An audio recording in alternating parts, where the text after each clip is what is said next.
Thank you, Chairperson. Chairperson, these are very technical tax bills dealing with a number of tax-related issues, and the issues raised by the public during the public hearings on the draft bills covered employment, individuals, savings taxes, general business tax, international tax, value-added tax, and carbon tax. That was in the draft taxation laws amendment bill. Now, following consultations and workshops held by the National Treasury and SARS, stakeholders and public hearings, some initial proposals were modified and changed in the bill that was tabled on the 11th of November, and that the ACDP welcomes.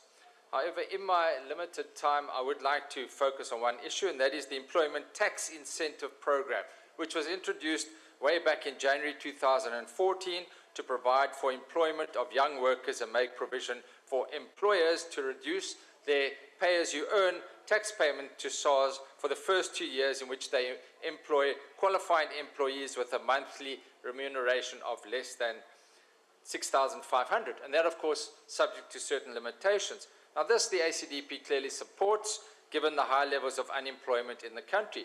However, National Treasury then discovered that some unscrupulous taxpayers had devised certain schemes to claim the incentive in respect of individuals who do not work for them, but are rather engaged in training programs using training institutions with no employment characteristics and therefore failing to meet the criteria as set out in the Act. Now, amendments were proposed in the draft bill to clarify this aspect, and requirements were added that work must be performed in terms of the employment contract. And the ACDP supports this amendment to prevent abuse. Now, it is also interesting that the committee recommends that the National Treasury should consider the criticisms that this program is not achieving the goals, and this clearly does need to be researched. Now, as other speakers indicated, there is a dilemma with many taxpayers whilst appreciating the need to pay tax when money that is being collected is being wasted by the fiscus through corruption.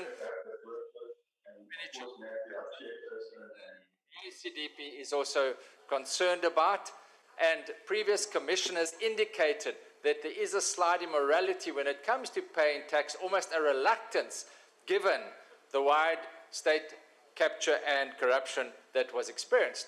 And when one also considers the hard lockdown provisions, where South Africa had one of the hardest and longest lockdown provisions, then clearly this also had a very severe impact on the amount of tax that was collected for the fiscus.